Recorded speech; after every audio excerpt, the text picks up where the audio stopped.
Hi, I am Tom Chick. Welcome to my dining room table on March, what are we talking about, 23rd, 2020. And I'm going to start doing this here because quarantine or siege or survival movie doesn't have the dates getting X'd off. Today, so I felt a little bad that in this series, which I just figured every day I'd show you what's going on my dining room table, because I do lots of different things and I can leave things laying out. Little did I realize, and I could have anticipated this, I don't know why I didn't, that I would have Deep Madness, a hard to find, expensive, relatively obscure dungeon crawl set up for days on end. So I felt a little bad about, I'm just going to be showing you guys footage of me playing Deep Madness. But something happened today. We're not going to look at Deep Madness. It's occupying most of the dining room table, but on a little corner of it over there, I'm going to show you guys something else. So let's head over on March 23rd, 2020, show you the dining room table. And so this bear right here, this is a Rockstar Games promotional thing from Red Dead Redemption 2 that they sent me, which I really like because it doesn't look like a video game calendar. It looks like an Audubon or like a wildlife calendar. This bear right here made me think of when I was a kid.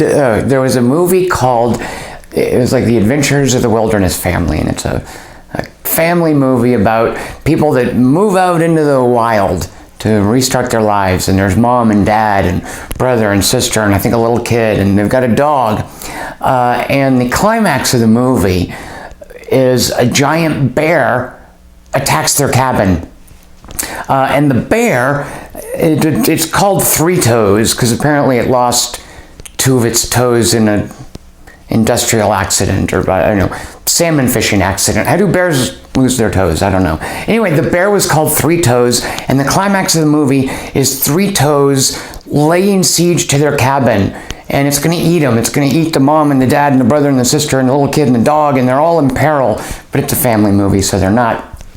But I do remember as a kid being a little freaked out by this, but also mishearing the bear's name as Fritos, like the corn chips. And sort of in the back of my head as a kid, being frightened that this bear is going to eat this family, but also wondering, why is that bear named after a snack food? Now, this was a minor incident because also that year I had seen a little movie called Jaws. So bears named after snack foods, no big deal compared to sharks who don't have names. Terrorizing small towns. Anyway, good Lord, let's get over to the dining room table. Let me show you what happened today. All right, here we are. You can see, actually it's off camera, but I've still got Deep Madness set up over here. It's hogging most of the dining room table, but from this corner of the table, I'd like to show you what happened today. I went out to get the mail and discovered at my doorstep a neatly wrapped little square package. I don't know if you guys do this, but a lot of times this will happen with like a Kickstarter. You order something and you forget about it, and weeks later, months later, in the case of a Kickstarter, it arrives and it's like a pleasant surprise that you'd forgotten about. So I ordered this game.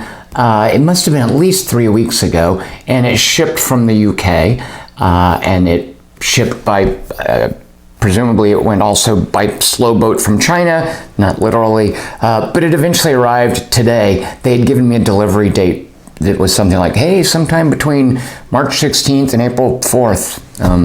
So here on March 23rd, it actually arrived. It is this game here, Uwe Rosenberg's Glass Road, and I can't tell you much about it because I actually don't know it. I was a little, it's got these little round things. They're not quite rondels because they don't determine what action you can take, but they just mark the, I guess, supply and demand, the value of different goods. Anyway, I hate rondels in games, so I thought it was a rondel game, and I didn't get it for a while, but eventually looked at a video and thought, oh, that's not a rondel. So I've got it. No rondels. By the way, worse than rondels are mancalas. I don't want any of those in my board games. So I can't tell you much about it because I haven't played it yet. But why did I get this obscure Uwe Rosenberg game from 2013, reprinted in 2017? And why will next week I be getting an obscure Uwe Rosenberg game called Ora and Labora, which was just recently reprinted. I am in the middle of Uwe-mania. I've just recently acquired a newfound appreciation for Uwe Rosenberg games, which is really weird because I don't even like Agricola. I think Agricola is completely obsoleted as a worker placement game. I feel that if you want the chief challenge in your board game to be that one piece of flax that your jerk friend took before you could take, this is the game for you. That's not the sort of thing I look for in a game. So anyway, I've got a copy of Agricola. I actually have 2 of these. At some point, I ended up on the mailing list for some of Mayfair Games. This was a while ago. So they sent me this Agricola. Wait, I don't know where my original one is. My original one's probably in the back of a closet somewhere. So Uwe Rosenberg, known for Agricola, by no means his best game, but probably his most successful game. I even have this somehow. Agricola Family Edition? Ugh. And I don't think I've ever played this. Oh yeah, it's not even punched out.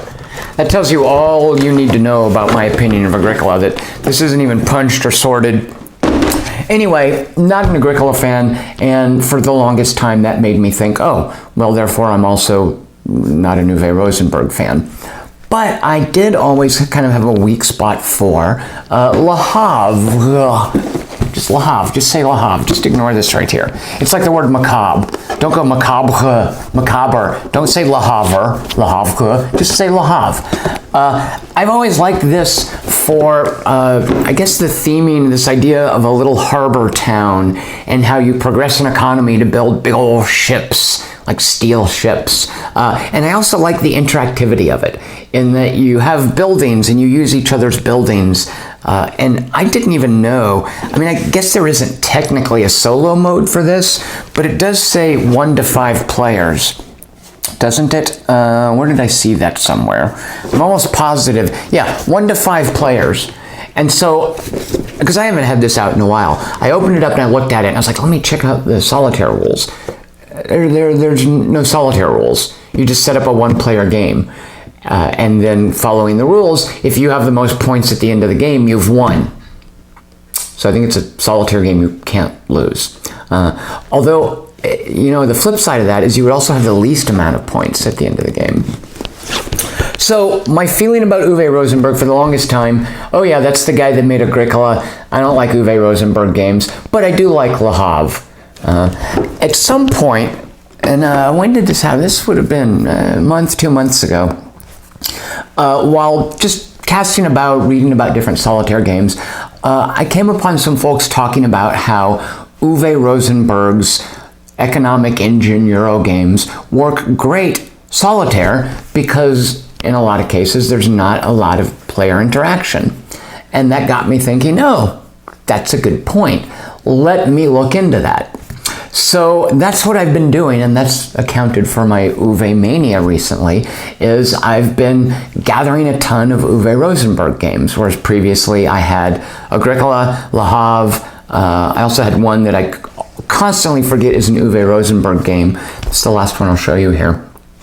But I want to show you and then briefly talk about each of my recent acquisitions. So this is, I think, the oldest one that I have that's not Agricola or Le Havre, the oldest one that I've bought recently. And it also works fine as a solitaire game. There is some player interaction, but one of the things I like in its solitaire mode is that it accounts for that. You know, there are cards that say, hey, do this to mess with your neighbor, or do this to benefit from your neighbor's cards. In the solitaire mode, you actually set up a few cards that represent what another player might have, and you interact with that set of cards. Furthermore, there's a whole phase of kind of, I think, like drafting and bluffing. I've actually never played this multiplayer.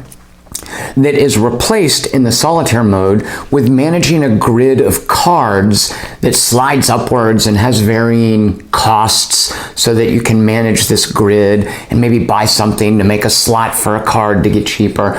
But it adjusts very nicely from its multiplayer elements to a solitaire mode. And it's super, I wanted to try to avoid, I think it's impossible to talk about Uwe Rosenberg games without at some point, and probably multiple points, hitting the word charming. So I can't help but say Gates of Loyang, which you might think, oh, it's about ancient China and maybe there's an emperor and Confucius. Oh my God. But at any rate, it's about vegetable gardening, which you might never guess from the name of it, but it's about markets set up at the Gates of Loyang where vegetable gardeners, farmers really, would sell their vegetables. So it's about growing and selling vegetables, which is really charming and quaint. And there's a lot of nice manipulation of your little garden and what you're growing and how much of it you're growing and the supply and the demand. One of my issues with this, however, is that the scoring, it's super easy to plateau. You move up a track and I can hit in any given game 13, 14 points, no problem. But it's sort of that pushing up to 15 and maybe 16 that I can never quite do. So my games are less about comparing a score and more about how well did I optimize this game compared to the last time I played. So it's not really worth like keeping a high score sheet or anything. It's just, hey, did I hit 15 points this time? But at any rate, so this was the earliest Uwe Rosenberg game I think that I acquired. Up next are a bunch of games he's done more recently. This one right here, lovely, lovely artwork, but guess what? It's just a kind of a dumbed down version of Gates of Loyang. It's about, vegetable gardening stuff. And it looks great, but it doesn't play anywhere near as Gates of Loyang. So this right here is my first buyer's remorse in terms of my Uwe-mania. So if anyone wants a cheap copy of this, you can have this one. I'll sell it for $20. Great. All right, so now let's get into the good stuff. So Museford is a fishing game that addresses, I think, the observation, the criticism, the point that a lot of Uwe Rosenberg games work fine solitaire. This works fine solitaire, sure, whatever. But there's a lot of unique multiplayer interaction in this game about a fishing village where the players build up a fishing fleet, but then there's interaction in terms of selling shares to their little fishing company and also feeding the village, literally putting little fish meeples on plates. It's adorable. So as a Uwe Rosenberg game, I really like this game's approach to player interaction. It's missing some of the charm that the artwork provides some of these other games and the meeples, but I quite like Museford. Also very, very streamlined compared to some of the other games I'm about to show you, specifically this next one. All right, this next one, hold on, I have to take a sip of water, bear with me. Okay, this next one is pretty epic in a way. So, Feast for Odin. Look at this huge box. Let's ignore this Norwegian thing for a minute. Oh my God, it's vast. This is a Viking-themed Uwe Rosenberg game, and it's frickin' epic. It sprawls as far as this whole Viking idea of hunting and sailing and mining and of course plundering and like exploring and colonizing other islands. It's just a little crazy. It like I said, it just sprawls. It sprawls epically. But here's my issue with Feast for Odin. All of this epic Viking-themed sprawl, which is super engaging, and it just feels awesome. But unfortunately, it always comes down to a really intricate, meticulous, fiddly Tetris puzzle. That is the heart of this game. And it doesn't, I don't know, did Vikings play Tetris? it's just really weird that you've got this sprawling epic Viking game, but ultimately you are messing around with putting little shapes on a grid and flipping them and then trying to turn it and then seeing, oh, can I then put this piece here? Nope. Okay, I need this color piece. Nope, I don't have it. All right, what if I put it over here? Nope, it blocks this thing that I want. I kind of enjoy the Tetris puzzle. As far as Tetris puzzles go, it's suitably also epic, but it goes from being a game about Viking plunder to feeling like a game about, packing for a trip. So I kind of like Feast of Odin in spite of that. It does a great job with its sprawl in terms of organizing it and controlling it. One of the reasons the box is so big is it anticipates this whole organizational thing that I love doing with board games in terms of how the tokens are laid out and arranged and how they're put before your fingertips. So there's big old trays in here that are based on setting up the interface for the game, and I really like that. Now here's another issue I have with Feast for Odin, and I'm so mad, it makes me very mad. This expansion here, the Norwegians, isn't just an expansion. It is a patch for the original game. Now, I've played some games lately that, so one game I really don't like and one game I really do like. Both recently were released, and then shortly after the release, the designer said, I'm changing my mind about elements of the design, and therefore the information printed on your components, the information in your rulebook is now obsolete. I am issuing a post-release patch, and these are things that should have been caught during playtest, that you can, make stickers and put on your game, or just print an errata and ignore the information in front of you and remember. So the first is a game called Tapestry, which I really dislike, and the second is a game called Root, Cole Verley's cute little, but seriously hardcore territory control asymmetrical game. I love Root, and the adjustments in Root are relatively minor compared to what Tapestry did. But both of them, I find that very frustrating. They come out, and then shortly after the release, the designer realizes, oops, I didn't quite playtest this enough. Mea culpa, let me just tell you how to fix your game by obsoleting your components. So where that's really bad, however, is in Feast for Odin. The Norwegians, the name of this expansion, completely replaces bits of Feast for Odin. It's basically a repudiation of some of the design decisions in Feast for Odin and saying, we're changing our mind about how certain things work. This right here, these pieces will replace some of the pieces here. There, now your game is fixed. Go out and have fun. I just find that hugely frustrating. I will say, with the Norwegians, I like Feast for Odin even more. And if I only owned Feast for Odin, I guess I wouldn't even notice. But having played with and without Norwegians, this kind of sucks. Like, I could never go back to this without this 2.0 Norwegians expansion. So, at any rate, Feast for Odin, there you go. It's not as bad as, like, Reykholt. I really like it, but it's got some issues. And oh my god, look how big. All right, let's now get to my, this is the darling for me amongst Uwe Rosenberg games. Oh, look, spoiler, you can just look right here. Pretend you haven't seen this. This is my favorite among the Uwe Rosenberg games that I've discovered recently. I just adore it for its accessibility. It doesn't have any of that Agricola punishing, oh, you didn't get that piece of flax, now your family will starve to death, and you will lose, and your strategy will fail.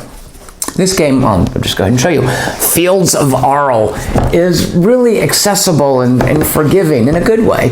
It's a very open game. It's really sandboxy in that in any given game, when you sit down to play, there are all of these different strategies you can move along, all of these different approaches you can take, and you can shift among them. It's a really limber, flexible, accessible game. And what's surprising to me is in the context of that accessibility, it has here I go again, a charming amount of cultural and geographical specificity.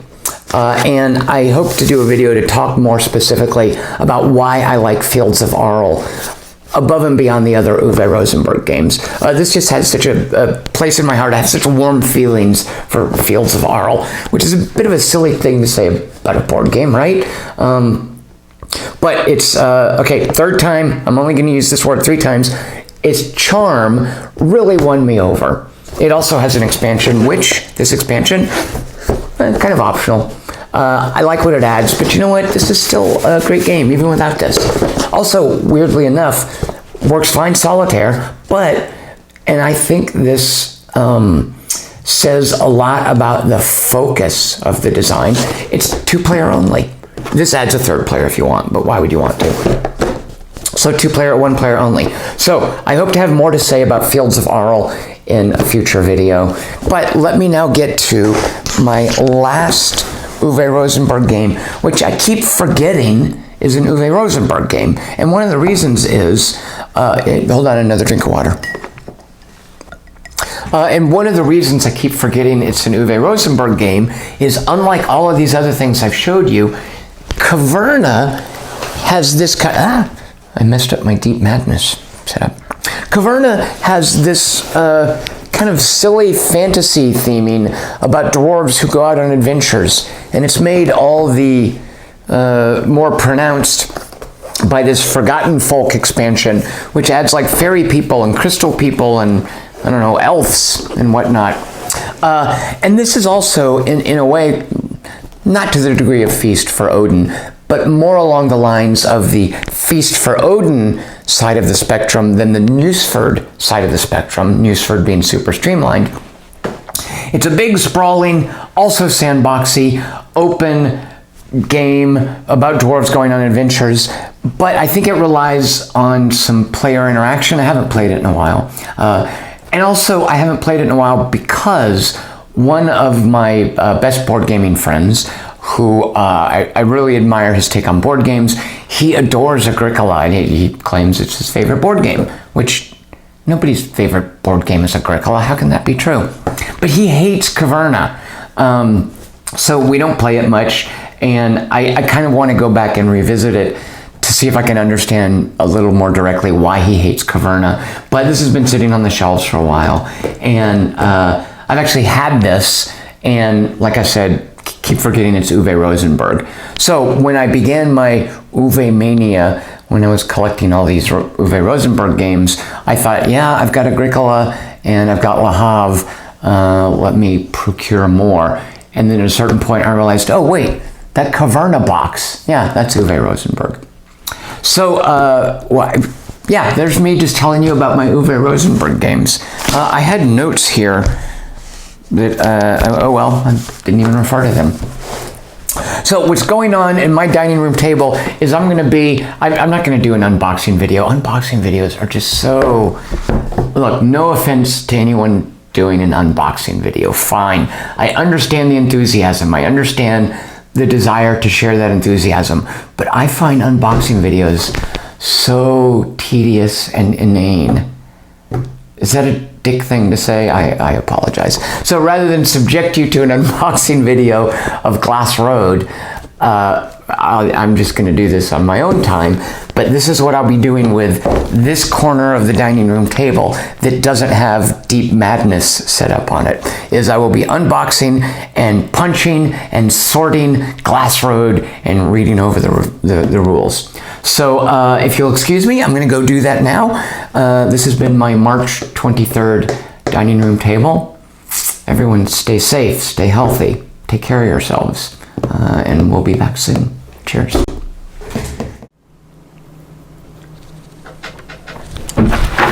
Oh, shoot a monkey. Ugh.